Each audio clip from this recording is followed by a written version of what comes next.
Naghahanap ka ba ng RFO condo? Along Dasmariñas, Cavite. Tignan nyo yung location. Aguinaldo Highway, pasok ka ng Congressional Road.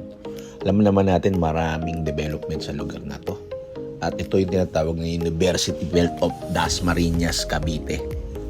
Ito yung isa sa best project namin dito at fast selling yung Green 2 Residences. Dito tayo ngayon sa Green 2 Residences. So isa sa magandang project dito sa may Dasmariñas, Cavite na malapit sa mga eskwelahan. Siyempre alam naman natin pag ang SMDC project nasa eskwelahan, madaling ma-sold out at magandang parentahan. Pamahan nyo, pasukin natin yung loob. Bukod sa nasa prime location ng Green 2 Residences, tingnan naman natin ang ganda niya, di ba? At kumpleto siya. Lahat ng kailangan mo, coffee shop, bangko, ATM, at iba pa nandito na. So, hindi ka na lalayo pa. Lahat ng pangangailangan mo nandito. Meron siyang 3 tower.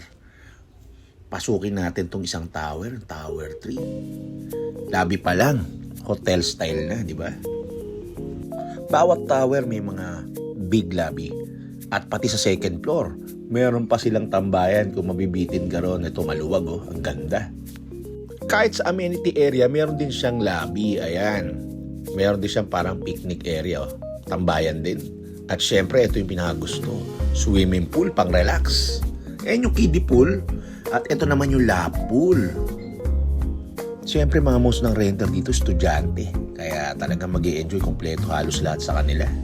Ayan yung 3 tower, oh. Ayan yung isa. Ayan pa yung 2. Siyempre, meron siyang fitness center, di ba? Ang ganda. Meron din siyang mail room.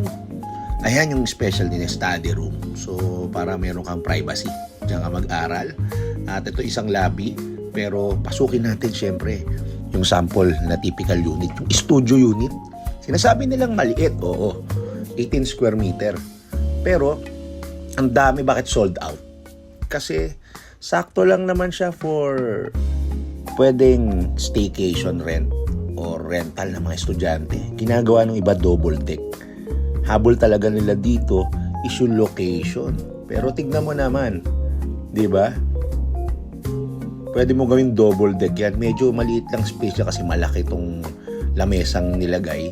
Pero kung makikita mo yung mga client namin dito na bumili at nagpapaupa, double deck. So, napakagandang location at malapit sa mga schools. Ayan, Emilio Aguinaldo College. Makikita mo, tabing-tabi yan ng mismong Green 2 Residences. At syempre, Lasal Dasma. Pinakamalaking porsyento na nakatira sa Green 2 Residences is mga estudyante. Kung titignan nyo, syempre, iba pa rin yung malapit ka lang sa area. Diba? Malaking advantage. Saka sa magandang facility pa lang, ma-amaze ka na, diba? Di lang estudyante, pati mga empleyado sa mga ospital at kung saan pang nearby company na nandito sa Green 2 Residences nakarenta. Kaya kung interesado ka, huwag magkatubiling, kontakin ako. And please like and subscribe my channel. Thank you.